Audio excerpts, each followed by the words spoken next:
орой минь үзэгчтэй Ундрахаа мэдээллийн хөтөлбөрийн 21 цагийн мэдээ өргөхөд бэлэн боллоо. Та бүхэн Чингис хотод болж өрнөсөн үйл явдлын мэдээлэлд анхаарлаа хандуулна. Монгол улсын бүх иргэний халдварт болон халдварт бус өвчнөөс урьдчилан сэргийлэх, эрт илрүүлэх, үзлэг шинжилгээ онцлогоонд хамруулах ажил 5 дугаар сарын 1-ээс орон даяар эхэлсэн. Хинтээ аймгийн тухай 79429 иргэн хамрагдах юм, урьдчилан сэргийлэх үзлэг онцлогооны бэлтгэл бэлэн байдал 100% хангагдсан гэдгийг эрүүл мэндийн газраас мэдээллээ. Тус сурвалжлагч чодмоо та бүхэндээ Хинтээ аймгийн нэгдсэн эмнэлэг дээрс мэдээлэл хүргэж байна. За улс орон даяар 5 дугаар сарын 1-ээс эхлэн эрт илрүүлэг урьдчилан сэргийлэхийн үйл ажиллагааг нэгэн зэрэг эхлүүлж байна. За Хинтээ аймгийн тухайд 79429 хүн эрт илрүүлэгийн шинжилгээнд 6 насны ангиллаар орохоор болсон байна. За 0-5 нас болон 5-аас 6-аас 17 насныхан өрхийн эрүүл мэндийн төвүүдээр тусламж үйлчилгээг авах бол за мөн 18-аас дээш насныхан Хинтээ аймгийн эрүүл мэндийг дэмжих төвийн энэ төвөөр үйлчлүүлж авах боломжтой юм байна. За Хинтээ аймгийн тухайд ямар зохицуулалтуудыг хийсэн бэ гэвэл за энд харагдаж байгаа энэ үнэмлэхээр эхний 40 хүнд өдөр тутам 40 хүнд энэ эрт илрүүлэхийн үйл ажиллагааг зохион байгуулна. За 940 хүнд тус мандатын хүзүүнд зүүж за олноос таних үүднээс хөтчөөр дамжуулан тухайн кабинетуудаар үйлчлэгээгээ үзүүлэх юм боломж байгаа юм байна. Өвдсөн нэг хүний эмчилгээнд 11-ээс 12 сая төгрөг зарцуулж байсан бол эрт илрүүлэг үзлэг шинжилгээ онцлогоо нь эргэн бүрийг жилд нэг удаа бүрэн хамруулснаар нэг хүнд 150 мянган төгрөг зарцуулж эдийн засгийн хувьд хэмнэлт бий болох тооцооллыг хийжээ.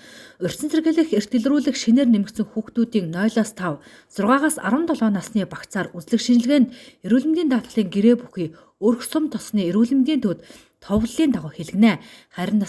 Харин насанд хүрэгчдийн эрт илрүүлэг нь зоглон тохиолдог халдварт болон халдварт бус өвчин эмгээг эрт үед илрүүлж тэдгээрийн хүндрэл нас баралтыг бууруулах зорилготой бөгөөд товлолын дагуу нэгдсэн эмнэлгийн эрүүл мэндийг дэмжих төвөөр үйлчилгээг авна. Нийт Хинтээ аймгийн ард иргэдэд бол урьдчилан сэргийлэх хамрагдана. За үүнд бол 79429 ард иргэд бол хамрагдана. Энэ 79429 ард иргэдэд 6 багцаар бол хамрагдуулна. За жишээлбэл 0-оос 5 нас гэхэд бол 10,793 хүүхэд, 6-аас 17 нас гэхлээр 17,972 хүүхэд байх жишээ шүү дээ. Эдгээр 18-7 нас хүртэлх хүүхдийг бол өрхийн эрүүл мэндийн төв, сумын эрүүл мэндийн төв дээрээ бол үзэн. Энэ аймгийнхаа нэгдсэн эмнэлгийн дэмжих төв дээр бол 18 наснаас дээш 52681 ард иргэдэд бол үзэн. За үүний 32641 нь бол 31 наснаас дээш буюу энэ нь бол хотоодны дуранд орохоор ийм ангилалтай байгаа. Тийм учраас энэ 31-ээс дээш насны ангилалтай улсуудад хотоодны дуранд ороход нь өрхийн эрүүл мэндийн төв, сумын эрүүл мэндийн төвөөс бол тухайн ард иргэд урилга тараахтаа тухайн хүний бие бэлтгэлийг бол хэлж өгөх ийм өртөө. За тэгээд энэ эрт илрүүлгээр бол үндсэн бас 7 төрлийн хавдрыг илрүүлэх боломжтой. Ягаад гэвэл улаан хоолой, хотоод тэгээд бамбай олжирхай, хөх, элэг, түрүү болжирхай, бөөр гэдэг энэ олон эрхтнүүдийг бол энэ бас багжийн шинжилгээгээр хийн. Нийт бол 31 лабораторийн шинжилгээ хийн. Энэ тусны дэлгэрэнгүй шинжилгээ, виамин шинжилгээ эдгээр шинжилгээний нийт доторх үзүүлэлтнүүд нь ийм байна. За тийм учраас бол энэ дээр манай аймгийн нэгдсэн эмнэлэг боловсруучны бол ингээд хангагдчихад байгаа. За Хинтээ аймгийн нэгдсэн эмнэлгийн 4 давхарт байрлах эрүүл мэндийг дэмжих төвд өдөрт 40 хүнийг хамруулах зохицуултыг хийжээ. Өглөөний 9 цаг 30 минутаас 16 цаг 30 минутын хооронд үйлчилгээгээ үзүүлэх юм урьдчилан сэргийлэх хүслэгт хамрагдаж байгаа иргэдэд мандат зөвлөгч хөтөж дагуулan газарчлан эмчилгээг явуулна. За малчин оюутан зэрэг тодорхой хөлмөр эрхлээгүй иргэд 2019 оноос хойш даатгалаа нөхөн төснөөр эрт илрүүлэхийн үзлэгт хамрагдах боломжтой.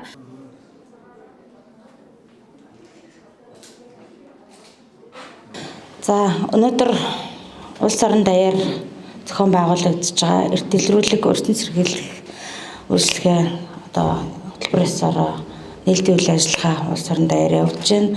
За аймгийн нэгдсэн эмнэлэгт бол 18-аас дээш насны бүх иргэд манай дээр бол эрт илрүүлэгт хамрагдана. За манай нэгдсэн эмнэлгийн хувьд одоо эртэлрүүлэхийн үйл ажиллагааг зохион байгуулахын үйл ажиллагаа одоо бэлэн байдлаа ингээд хангаад ажиллаж байна. Манай одоо эртэлрүүлэгт ажиллах нийт одоо эмнэлгийн ажилчид маань ингээд бүгд бүрэн бүрэлдэхүүнээрээ ирээд эхний одоо үйлчлэгээ хийгээд ингээд эхэлсэн байгаа. За ард иргэдээ одоо уриалахад яг урилга одоо авсан иргэд тухайн одоо цаг хугацаанд ирэхгүй болвол дараагийн хүмүүс одоо бөөгнөрөх оожрох ийм асуудал гардаг учраас та урилга авсан үедээ ирнэ. За мөн сая мэдээ дараах хэллээ одоо бэлтгэл ялангуяа ходоодны дурангийн шинжилгээнд орох гэж байгаа хүмүүс маань өлөн дээр нь шээсний одоо шинжилгээгээ өлөн шинжилгээгээ бол аваад ингээд ирнэ. За бүх одоо үйл ажиллагаа маань жигдрээд ингээд ирэхээр та бүхэнд ямар ч чирэгдэлгүйгээр одоо тусламж үйлчилгээ үзүүлээд явна. За 9:30-аас ажлын өдрүүдэд өглөө 9 цаг 30-аас одоо тусламж эртэлрүүлэхийн маань тусламж үйлчилгээ эхэлнэ. За ингээд Хинтийн нутгийнхаа ард иргэдэд эртэлрүүлэг өрсөн сэргийлэх хүслэгтэй бүгдээрээ идэвхтэй хамрагдаарай гэдгийг бүгдэндээ уриалъя. За эртэлрүүлгийн одоо үйл ажиллагаанд оролцох эмч эмнэлгийн мэрэгчлэтнүүдэд бас амжилт хүсье. 5 сарын 2-наас эртэлрүүлэг эхэхтэй холбоотой манай поликлиникийн хамт олон бол нийт 30 эмч сувилагч ажлуудын бүрэлдэхүүнтэй ажиллаж байгаа. Маргаашнаас бол 2 насны ангиллаар 18-аас 30-аас 31-ээс 40 дээш гэсэн 2 насны ангиллаар 40 хүний бүрэлдэхүүнтэй хүмүүсийг одоо шинжилгээнд хамруулахаар төлөвлөн ажиллаж байна. Хамрагдах кабинетууд нь болохоор эхо, дуран, эрдэнтгийн эсийн шинжилгээ авах, зүрхний бичлэг гэсэн кабинетууд, бие бүтцийг тодорхойлох гэсэн кабинетуудаар үйл ажиллагаагаа явуулахаар бэлтгэл ажлаа хангаад ажиллаж байна. Ирж байгаа хүмүүс маань бол өглөө 9 цаг 30 минутанд бол доор лабораторийн шинжилгээний тэнд цахим бүртгэл дээр бүртгүүлээд хажууд нь шинжилгээгээ өгөөд тэгээд тэндээс өгч дагуулад 4 давхарт ирээд тэгээд асуумж бөглөөд кабинетууд руугаа тараагдаад шинжилгээнүүдээ өгөхөр явагдаж байгаа.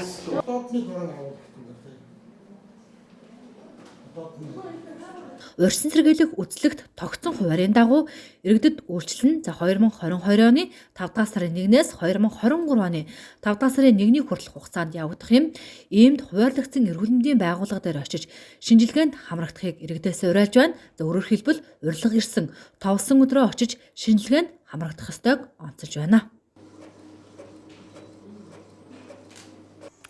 Мэдээллийн хөтөлбөртэй хамт байгаа та бүхэнд баярлалаа. Дараагийн мэдээнд анхаарлаа хандуулна. Хинтээ аймагт барилгачдын салбарын ажилчдын Хинтээ барилга бүтээн байгуулалт 2022 зөвлөгөөн боллоо. Энэхүү зөвлөгөөнөөр барилгын салбарт тулгамдж буй асуудлууд цаашид ямар арга хэмжээ авч хэрэгжүүлж ажиллах талаар салбарынхан зөвлөлдөж хэлэлцсэн юм а. Татдаг байсан зарим бүтээгдэхүүнээ Оросын холбооны ус болон бусад улс орнуудаас бас татах юм зохион байгуулалт руу ороо явж байгаа.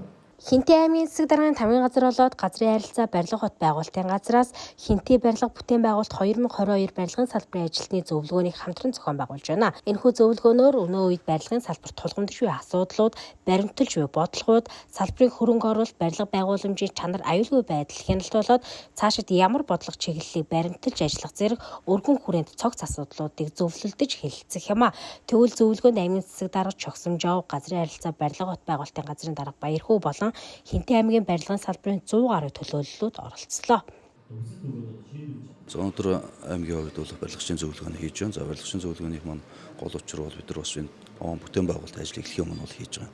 Гэтэ бол мэдээж Хинтээ аймагт хийж байгаа бүтээн байгуулалт энэ жилийн хувьд бол улсын төсвийн 40 ажил бол хэрэгжүүлж арга хэмжээ хэрэгжиж байгаа. За үүний бол эрх шилжиж ирсэн 25 ажлын маань бол 18 ажил нь бол гэрээ байгуулагдаад явж байгаа. За эрх шилжээгүй 15 ажлын маань 8 ажил нь бол гэрээ байгуулагдсан. Ингээд ер нь ажил эхлэлчүүл авсан бол ажлууд маань ерөнхийдөө эхлээ явж байгаа. Голны барилгын зөвлөгөөнөөр өдөр бол цаашид барилгын үнийн өсөлтөд холбоотой илгээлтэй холбоотойгоор тулгамж байгаа асуудлуудаа хэлцэх. За цаашид бол барилгын чанар дээр бас анхаарч ажиллах гэдэг дээр бол бид нар гол энэ барилгын зөвлөгөөнөө уялдуулж байгаа. За мэдээж зөвлөгөөнөө өдөр бол голдуу хэлцүүл маягаар бол хийн мэдээллийн арга дээр бол за хэлцүүлгээс гарсан асуудлаа бид нар аймаг орнууд дээр бас бодлогоор хэрхэн энэ бүтээн байгуулалтынхаа компаниуд дээр бас дэмжих үү юун дээр тулгамж байгаа асуудал юу байна уу гэдэг дээр бас бид нар бас анхаарч цаашид юун дээр хэрхэн хамтарч ажиллах вэ гэдэг дээр бас гол энэ асуудал байна. Эндээс гарах байхаа гэж үзэж байна. За Хинтээ аймгийн хэмжээнд яг орон нутгийн тусгай зөвшөөрлөлтөд нэг 40 гаруй аж ахуйн нэгж байгаа. Барилга угсралтын болон зураг төслийн гэдэг. За өнөөдөр бол нийтдээ нэг 55 аж ахуйн нэгжийн төлөөлөл оролцож байна. Барилга угсралтын болон зураг төсөл зохиогч байгууллагын төлөөлөл. Дээр нь барилга хот байгуулалтын яам, сангийн яам, газар зохион байгуулалт гэдэг зураг зүйн газар, барилгын хөгжлийн төв, төрийн орон сууцны корпорац, Монголын барилгын инженеруудын холбоо, Монголын барилгын материал үйлдвэрлэгчдийн холбооны төлөөллүүд бас ирж өнөөгийн одоо барилгын салбарт хэрэгжүүлж байгаа бодлого арга хэмжээний чиглэлийн талаар аж ахуйн нэгжүүдтэй бол мэдээллийг өгч ажиллаж байна. Мэдээж аймаг орон нутгийн удирдлагууд, за аймгийн одоо барилгын салбартай холбогдож ажилладаг хангагч байгууллагуудын удирдлага, инженер техникийн ажилтнууд нийтдээ бол нэг 100 орчим хүний төлөөлөлтөй зөвлөгөө маань болж байна. За энэ жилийн зөвлөгөөний хувьд онцлог маань гэвэл сүүлийн үеийн одоо ковид сардлын улмаас ч гэсэн дээр хил гайл хаагдсантай холбоотой барилгын материалын үн нэлээд нэмэгдсэн байгаа. Тийм учраас импортын бүтээгдэхүүнийг орлох одоо дотоодын үйлдвэрлэлийг одоо нэмэгдүүлэх ийм одоо зайлшгүй шаардлагууд гарч ирж байгаа. Тэрнтэй холбоотойгоор одоо барилгын материал үйлдвэрлэлтэй холбоотой илтгэл мэдээлэлүүд бас нэлээд тавигдаж байна. Дээр нь бол барилгын салбар маань өөрөө бас цахимжиж байгаа. Монгол улсын хэмжээнд барилга хөтөө болтын яамнаас барилгын нэгдсэн мэдээллийн санг бол үүсгэж байгаа. За энэ мэдээллийн нэгдсэн санд маань барилгын одоо чанар аюулгүй байдал, за захиалагч гүйцэтгэх талын оролцоог хангасан нийт дундын одоо мэдээллүүд орно.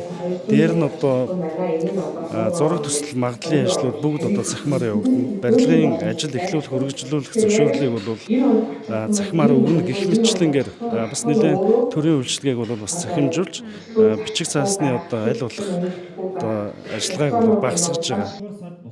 Дэлхийн нийт төдийгүй манай улсын барилгын салбарт ихээхэн тулгамдж буй асуудлын нэг бол ковидын цар тахлаас шалтгаалan барилгын бараа материалын үн ханган нийлүүлэлт асуудал байгаа лээ. Төгөлөнтэй холбоотойгоор барилгын бараа материалын үйлдвэрлэл ханган нийлүүлэлт баримталж байгаа бодлого, авч хэрэгжүүлж байгаа арга хэмжээ, улсын төсвийн хөрөнгө оруулалт, төлөвлөлт санхүүжилтийн талаар барилга хот байгуулалтын яамны барилгын материалын үйлдвэрлэлийг хэлэлцэн дарга Батзориг зөвлөгөөний үеэр илтгэл тавилаа. За ковидын нөхцөл байдал ингээд бамцсандээ нэг 2 жил орчим нөлөөллөө тий. За энэ хүрээнд бол одоо маш олон аж ахуйн нэгж байгууллагуудын бас үйл ажиллагаа нэлээд тасалдсан, зогссон бас нэлээд сөрөг нөлөөтэй байсан. За яг барилга угсралтын ажлууд бол энэ жилээс нэлээд идэвхжиж байна. За өнгөрсөн жилийн бас сүүл үеэс дөрвдөр удирлаас бас нэлээд идэвхтэй явж байна. За ингэснээр яг үгээр дэлхийн одоо чинь ковид ч юм уу дэлхийн хэмжээнд нөлөөлж штэ тий. Тэгээд дэлхийн одоо шинэ нөлөөлж байгаа энэ нөлөөлөл нь бол одоо гол одоо шинэ барилгын материалын одоо арматурын одоо шинэ түүхийн эдийн үн дэлхийн зах зээл дээр 122% өсөж ирсэн. За мөн дэлхийн зах зээл дээр арматурын үн одоо 88 орчим хувь өсөж ирсэн. За энэ нөлөөлөл маань Монгол улсад одоо шууд нөлөөлөд Монгол улсад бол дотоодох арматурын үн бол 81% өнөөдрийн байдлаар өссөн байж байгаа. За энэ жилийн хувьд бол бид нэг дахиж одоо гол нэр төрлийн одоо бүтээгдэхүүнүүдийн үнийг өсөлтийг одоо бий болгохгүй үүднээс зах зээл дээр нөөц бүрдүүлж байна. Нөөц бүрдүүлснээр бол яг үгээр зах зээл дээрх бас дахиж энэ үнэн маань дахиж өсөхгүй байх. За хомсдол бий болохгүй нөхцөл байдлыг одоо сэргийлэх юм арга хэмжээний зохион байгуул явж байгаа. За урд хил хаагдсанаас хойш бид нар бол автозамаар тээвэрлэлт хийх боломжгүй болсон. Ингэснээр чингэлэг тээвэрт бол чингэлэг тээвэр маань өдөрт нэг 80 орчим одоо чингэлэг орж иж байна. За тэрнээс 50-75% нь бол барилгын материал орж иж байгаа. За мөн одоо төмөр замаар тээвэрлэх барилгын материал тээвэрлэж импортоор оруулж ирэх асуудлыг бид нэр 2021 оны 12 дугаар сараас хойш зохион байгуулад за өнөөдрийн байдлаар нэг 2000 орчим одоо юу гэдэг барилгын материалыг төмөр замаар оруулж тээвэрлэх асуудлыг шийдвэрлэж явж байгаа. Мөн зөвлөгөөний үеэр төр засгаас барилгын салбарт баримталж байгаа бодлого шийдвэрийн талаар болон барилгын салбарт хууль тогтоомжийг хэрэгжүүлэх барилгын материал үйлдвэрлэгчдийн өнөөгийн байдал зэрэг олон талын мэдээллийг шаш чадны байгууллагууд хийхээс гадна төрийн орон сууцны корпорац, төрийн өмчт хариуцлагатай хувьцаат компаниас хэрэгжүүлж буй эрчим хүчний хэмнэлттэй амны орон сууцны төслүүдэд танилцуулах юм, зөвлөгөө нэг өдрийн турш үргэлжлэх бөгөөд төгсгөлтөнд зөвлөгөөнөөс гарсан шийдвэр зөвлөмжүүдийг холбогдох байгууллагын удирдлагууд батлах юм а. чиглэг тээвэр Дараагийн мэдээ анхаарлаа хандуулна. Олон улсын их хэрэгчдийн өдөр өнөөдөр буюу 5 дугаар сарын 5-ны өдөр тохиож байна. Манай улс энэ өдрийг 2007 оноос хойш тэмдэглэж ирсэн бол Хинтээ аймгийн хувьд ч мөн адил тэмдэглэсээр иржээ. Тэгвэл тус өдрийг тохиолдуулан Хинтээ аймгийн их хэрэгч эмч нар баяраа тэмдэглэн өнгөрүүлж байна. 5 дугаар сарын 5-ны энэ өдрийг олон улсын их баригчдын өдөр болгон тэмдэглэдэг уламжлалтай. Манай улсын хувьд уг өдрийг 16 дахь жилдээ тэмдэглэж байгаа юм. Хинтээ аймгийн хувьд 2007 оноос хойш уг өдрийг тасралтгүй тэмдэглэсээр иржээ. Тус өдрийг жил бүр тодорхой нэгэн уран дор тэмдэглэдэг бөгөөд энэ жилийн тухайд их баригчийн 100 жилийн замнал уран дор тэмдэглэн өнгөрүүлэхээр болсон байна. Тэгвэл энэ өдрийн хүрээнд Хинтээ аймгийн хэмжээнд сум нэгдсэн эмнэлгийн 35 их баригч эмч нар өнөөдөр баяраа тэмдэглэн өнгөрүүллээ. Олон улсын их хэрэгчдийн өдөр бол өнөөдөр тогтж байгаа. Ер нь Монгол улсад бол 2007 оноос эхлэн их хэрэгчдийн өдрийг бол тэмдэглэж ирсэн. Өнөөдөр бол одоо 16 дахь удаага тэмдэглэж байгаа. Тэгээ Хинтээ аймагтын их хэрэгчд бол яг одоо ажиллаж байгаа бол 38 их хэрэгч байгаа ч нар байна. Манай их хэрэгчдийн бас түүхэн зам бол бас багтуу штэ. 1993 онд манай Баян сумын их хэрэгч багамж Дунгамаа Монгол улсын гавьяатын гэдэг хүмүүнтэй төлөв бас авч ирсэн. Нэгдсэн эмнэлэг бол одоо энэ олон цагийн их хэрэгчтэй. Одоо аймгийн нэгдсэн эмнэлэг 17 их хэрэгч багамж нар маань ажиллаж эдгээр маань одоо 24 цаг их хүүхдийн одоо хамтдаа тэмцдэг эмчийн хамгийн одоо найдвартай туслах ийм ач холбогдолтой байдаг. Эхнэрээ гисэн минь амаржуулж гэр бүлд аз жаргалыг бэлэглэх хариуцлагатай бөгөөд ариун үйлсийн төлөө мэдлэг ур чадвар хичээл зүтгэлээ дайчлан ажиллаж буй их хэрэгч эмч нараа баярын өдөр шагналаа. Тэгвэл нэгдсэн эмнэлгийн их хэрэгч эмч Зол Заяа хаан Хинтээ алдарт нь тэмдгээр их хэрэгч эмч Мөнх Цэцэг хаан Хинтээ хүндэт тэмдгээр шагнагдсан бол Баян Мөнх сумын эрүүл мэндийн төвийн их хэрэгч эмч Инх Заяа болоод Мөрөн сумын их хэрэгч эмч Инх Туулнар эрүүл мэндийн газрын дарга нэрэмжит шагналаар тус тус шагнагдлаа. Мөн энэ үеэр энэхүү салбарт олон жил тасралтгүй ажилласан эмч нартай аймаг эрүүл мэндийн газраас хүндэтгэл үзүүллээ. Синхрон хамгийн баярлсан хэлээ бол одоо энэ хамт олонтойгоор хуваалцаж хичээлээ. За энэ баярын өдрөө одоо олон улсын их хэрэгчдийн баярын өдрийг тохиолдуулаад их хэрэгч нартай ажил үйлсэд өндөр амжилт хүсэж аз жаргал сайн сайхан байхыг хүсье өрөөё. Энэ баярт оролцож байгаадаа одоо их баяртай байна. Хинтээ аймгийн Баян Мөнх сумын эрүүл мэндийн төвд их хэрэгчээр 31 дахь жилдээ ажиллаж байна. За би энэ хугацаанд 600 орчим хүүхэд их барьж авсан. Намайг анх ажилд орж байхад 91 онд ажилд орж байхад бол бас сум болол нөгөө өндөр хүчтэй байхгүй. Тэгээд бас техник тоног төхөөрөмж хэмжүүд бол муу байсан. Одоо бол бүх юм хөгжсөн. Энэ мэрэгжлийг эзэмсүүлсэн ээж авдаа баярлалаа. Намайг дэмжиж явдаг ард түмэндээ хамт олондоо маш их баярлалаа. Тэгээд нийт энэ их хэрэгчтэй олон улсын их хэрэгчдийн баярын мэндийг хүргэе. Хинтээ аймагт одоогийн байдлаар нийтдээ 35 их хэрэгч эмч байгаагаас 17 хөдөө орон нутгийн эрүүл мэндийн төвд 16 нэгдсэн эмнэлгийн их хэрэгч эмчээр ажиллаж байна. Мөн их хэрэгч эмэгтэйчүүдийн нийгэмлэгээс энэхүү өдрөө огтон их хэрэгч эмчнэрийн дунд их хэрэгчийн ажил мэргэжлийн уралдаан ур чадварын тэмцээнийг зохион байгуулсан бөгөөд уг тэмцээнд Бэндэр сумын эрүүл мэндийн төвийн их хэрэгч эмч Инхмат Тэргүнбайр эзэллээ. Дараагийн мэдээ Үлзийт тосгоноос бэлтгэсэн сурвалжлагаар үргэлжилж байна. Хинтээ аймгийн Хэрлэн сум Үлзийт тахилгад гэсэн 2 тосгонтой. Үлзийт тосгоны тухайд ерөнхий боловсролын сургуульд нь 250 сурагчид суралцж байна. Тэдгээрийн хамгийн бяцхан сурагчид болох Дэлгэр сайхан багштай нэгэн ангийн сурагчид өнөөдөр Эрдмийн баяраа тэмдэглэлээ. За сургуулийн зүгээс бид сургууль ирэхгүй манай энэ жилийн хүүхд хөгжил хамгаалалтын жилийг бүгд мэдж байгаа. Тусад даргын нэмжлэг хүүхд хөгжлийн хамгаалалтын жил манай сургууль одоо тугаа аваад 14 хоног аялаад эхэлсэн байгаа. За тэгээд хүүхдүүдээ гол нь бид нар маасаар сургах. Бүх хүүхдийг одоо маасаар сургах бид нар гол зорилгоо тавьж байгаа. Тэгээд ерөнхий бид нар байгууллага дарга нартай ахмад агшийнхаа зөвлөлтөд ярилцж байгаа. Хүүхдүүдээ жигэд хүүхдүүдэд тоглоом авч ий гэж ярьсан байгаамаа. За тэгээд эрхэм сурагчдын Тэмүүжин тань 2021-ээс 2022 оны хичээлийн жил 1-р ангид эсэн суралцж сургалтын хөтөлбөр стандартыг эзэмшиж сайн уншиж бичиж бодож сурсан танд талархаж батлан чадварлуулав. өөрийн шаргал туяа цацаа өглөөний наран урган мандуу ачид багш аав ээжийн буйнаар алдрын усын ухаан задрав. За энэ удирдсан багш энэ болор тунгалаг өдөр сургуулийн захиргаа 2020 оны 5 сарын 4. Хүн ам зөөтэй буйдхан тосгодын нэг болох Өлзий тосгон нь 1200 орчим хүн амтай.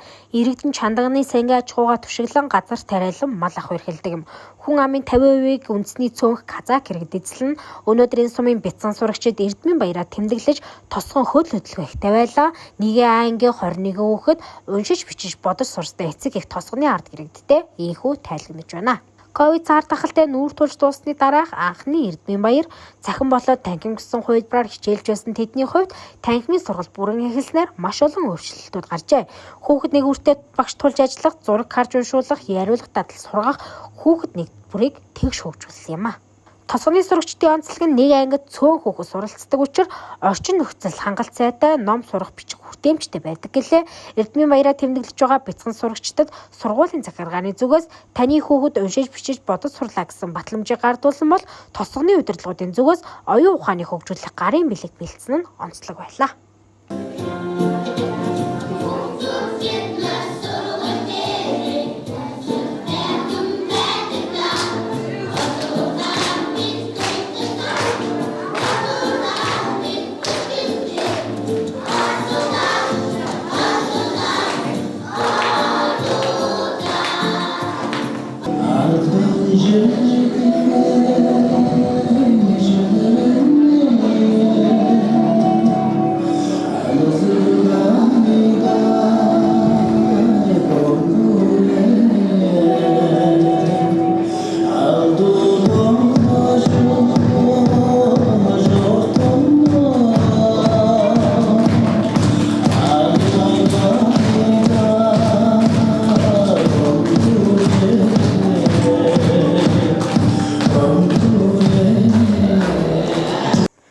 Орон нутгийн хөгжлийн сангийн 2023 оны хөрөнгөөр хийгдэх ажлын санал асуулгыг цахимаар авч эхэлсэн. Төлөвлөгөөнтэй холбоотойгоор санал асуулгад төрийн албан агчид болон ерөнхий боловсролын сургуулийн өмнөх боловсролын байгууллагын эцэгчүүдийг хамруулж тэднэрээр дамжуулан иргэдийн оролцоог нэмэгдүүлнэ гэж үзэж байгаамаа. Тиймээс байгууллагуудын дарга сургуулийн эрхлэгч багш нарт дараах сургалтыг зохион байгууллаа. Орон нутгийн хөгжлийн сан нь нутгийн иргэдийн оролцоотойгоор тухайн аймаг нийслэл сум дүүргийн хөрөнгө оруулалтын санхүүжилтийг шийдвэрлэх арга хэрэгсэл бөгөөд тухайн орон нутгийн иргэд нь өөрсдөө тус сангийн хөрөнгөөр хэрэгжих хөрөнгө оруулалт төсөлд оролцох боломжтой гэсэн үг юм а. Тэгвэл уг саналыг цахимаар буюу гар утсаар авдаг болсонтой холбогдуулан өнөөдөр орон нутгийн хөгжлийн сан цахим аппликейшнийг хэрхэн гар утсандаа татаж суулгах, нэвтрэх, санал өгөх талаар Хэрлэн сумын цэцэг дарга орлогч Батэрд нь доктортой амжиргаа төслийн зохицуулагч Даваас Сүрнэр төрийн 50 байгууллагын бичгээр хэмнэл мэдээллийн ажилтан болоод 15 ерөнхий боловсролын сургуулийн өмнөх боловсролын сургуулийн захирал эрхлэгч мэдээлэл технологийн багш нарт сургалтыг зохион байгуулж мэдээлэл өглөө. За орон нутгийн хөгжлийн сангийн хөрөнгөөр хийх ажлууд дээр бол иргэдээс санал авдаг. За энэ саналыг бол журмын дагуу бол иргэдээс саналын хугацаа бүлгийн ярилцлага цахимаар гэсэн гурван хэлтэй авдаг. Тэгэхээр ерөнхийдөө бол Хэрлэн сумын хувьд бол одоо санал авахд бол илүү цаг хугацаа одоо хөрөнгө цаарддаг хүн ихтэй учраас байдаг. За тэгэхээр энэ хүрээнд бол доктортой амжилт төсөл 2020 оны 4 сарын 15-нд бол цахимаар одоо санал авах дээр бол гар утасны аппликейшн бол хөгжүүлсэн байгаа. За тэгэхээр энийг энэ жилийн хувьд бол ерөнхийдөө нийслэлийн дүүргүүдэд мөн аймгийн төвийн сумдуудтай бол хэрэгжүүлье гэсэн юм одоо төлөвлөгөөтэй ажиллаж байгаа. Тэгэхээр бид нар бол өнөөдөр бол Хэрлэн сумынхаа хэмжээнд бол бүх төсвийн байгууллагын ажилтнууд, дарга эрхлэгч нар тэгээд энэ хэвлэлийн ажилтнуудад бол одоо энэ талаараа бол заавал зөвлөмж өгөл сайн өглөө. Тэгэхээр Хэрлэн сумын хувьд бол иргэдтэй бол тухайн 23 онд хийх ажлынхаа хөгжлийн төлөвлөгөөтэй хэлцээ ажлуудаа санал болгоод за энэ дээр бол тухайн иргэн саналаа бол дэмжиж байгаа дэмжихгүй дээрээс нь иргэн өөрөө энэ ажлуудаас гадна ямар саналтай байна вэ? Өөрийнхөө орчныг сайжруулахад ямар ажлуудыг хийх хүсэлтэй байна гэдгийг бичин. За дээрээс нь малын хөлийн татвараар хийх ажлуудаар санал өггийн бүрэн боломжтой байж байгаа. За тэгэхээр энэ гар утасны аппликейшн хөгжүүлснээр бол илүүдгүй зардал одоо хэмнэхээс гадна цаг хугацаа одоо олон одоо сайн талын ажлууд байж байгаа. Тэгэхээр бид нар бол ганцхан Хэрлэн сум гэлтгүүгээр одоо бүх сумдтаа бол бас энэ ажлуудаа бол хэрэгжүүлэх ажлыг бол зохион байгуулалаа явуулж байна. Сургалтанд хамрагдсан эдгээр албан агчид орон нутгийн хөгжлийн сангийн 2023 оны саналыг төрийн албан агчид болон эцэгчүүдийг хамруулах ажлыг шаш шатанда зохион байгуулж ажиллах юм. Тодорхойлбол төрийн албан агчдыг бичиг хэрэг хэвлэл мэдээллийн ажилтнуудаар дамжуулан санал авах бол ерөнхий боловсролын сургууль, сургуулийн өмнөх боловсролын анги удирдсан багш нараар дамжуулан нийт сурагчдад орон нутгийн хөгжлийн сангийн санал асуулгыг гэрийн даалгавар хэлбэрээр зохион байгуулж эцэг эхчүүдийг хамруулахаар боллоо. Орон нутгийн хөгжлийн сангийн санал асуулгыг иргэдээс авах ажил бол одоо эд үргэлжилж байна. Энэ санал асуулгын маань ажил бол 2022 оноос эхлээд цахимаар авах боломжтой болж орон нутгийн хөгжлийн сан гэсэн аппликейшн, гар утасны аппликейшн бий болсон. Тэгээ энэ аппликейшн бий болсонтой холбогдуулаад бид нар бол төвсөрөн газрынхаа нийт иргэдийн саналыг бол бүгдийг гар утасаар одоо цахим хэлбэрээр авах, цахимаар одоо нэгтгэж ирэмблэх энэ ажлыг зохион байгуулахаар ажиллаж байна. Өнөөдөр бас эхлэл болгоод Чингисдийн хэмжээнд одоо үйл ажиллагаа явуулж байгаа нийт төрийн байгууллагынхаа аюул мэдээлэл бичиг хэргийн ажилтнууд болон ерөнхий боловсролын сургууль цэцэрлэгийн одоо захирал эрхлэгч мэдээлэл технологийн багш нарт бас энэ цахим санал асуулгын талаар сургалтыг зохион байгууллаа. Доктортой амжиргаа 3 төслийн маань одоо доосор хөгжүүл бид нартай бас хамтарч ажиллаа. Өнөөдөр бас ирсэн одоо төрийн албан агчид маань сургалтыг зохион байгууллаа. Тэгээ гол нь энэ одоо гар утсаараа цахим санал асуулгыг явуулах ажлыг хэрхэн зохион байгуулах вэ гэх юм бол бид нар одоо сургууль цэцэрлэгийн одоо нийт сурагчдын ар гэр эцэг эхчүүдээс цахим санал асуулгыг авах ажлыг сургууль цэцэрлэгийн одоо захиргаагаар дамжуулан зохион байгуулах. За мөн одоо төрийн албан агчдын саналыг авах ажлыг бол төрийн байгууллагуудаар ингээд бичиг хэрэг хэвлэл мэдээллийн ажилтнуудаар нь дамжуулж авах. Энэ ажлыг ингээд зохион байгуулахаар ажиллаа эхлүүлж байгаамаа. Тэгэхээр энэ жил бол манай Харилцан сумын орон нутгийн хөгжлийн сангийн ажлын хэсэг бол иргэдийн оролцоог 60-аас 70% хүргэнэ гэсэн ийм зорилт тавиад ажиллаж байгаа.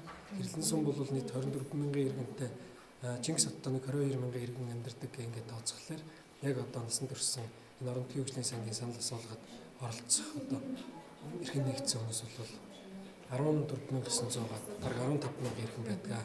Эдгээр иргэдийнхаа нэг 60-аас 70% орон нутгийн хөгжлийн сангийн иргэдийн оролцоог нэмэгдүүлэхээр ажиллаж ажиллаж байна. Харилцан сумын орон нутгийн хөгжлийн сангийн ажлын хэсэг 2023 онд орон нутгийн хөгжлийн сангийн хөрөнгөөр хийгдэх ажлын санал асуулгыг гар утсаар буюу цахимаар авах ажлыг зохион байгуулж иргэдийн оролцоог 70% хүргэх зорилт тавиад ажиллаж энэхүү сургалтыг зохион байгуулсан байна. Тэгвэл иргэд орон нутгийн хөгжлийн сан e-Mongolia гар утасны аппликейшн болон орон нутгийн хөгжлийн сангийн цахим хуудасаар дамжуулан амьдарч буй баг хороо сум дүүрэгтийг хэрэгжүүлэх төсөл хөрөнгө оруулалтын саналаа өгөх боломжтой. Мөн энэхүү цахим хуудас аппликейшнийг ашиглан иргэн саналаа өгөхөөс гадна орон нутгийн хөгжлийн сангийн цаг үеийн мэдээ өөрийн аймаг нийслэл сум дүүрэгтээ хуваарлагдсан төсөв иргэдийн гаргасан санал иргэдийн нийтийн болон эрдийн төлөөлөгчдийн хурлын тогтоолуудаар батлагдсан жагсаалт тендер шалгаруулалт ажлын явц зэргийг харж хянаж болох юм а. Өндөрхөн мэдээллийн хөтөлбөртэй хамт байсан та бүхэндээ баярлалаа. Үргэлжлүүлэн Өндөрхөн хэвээрээ хүлээн авна уу.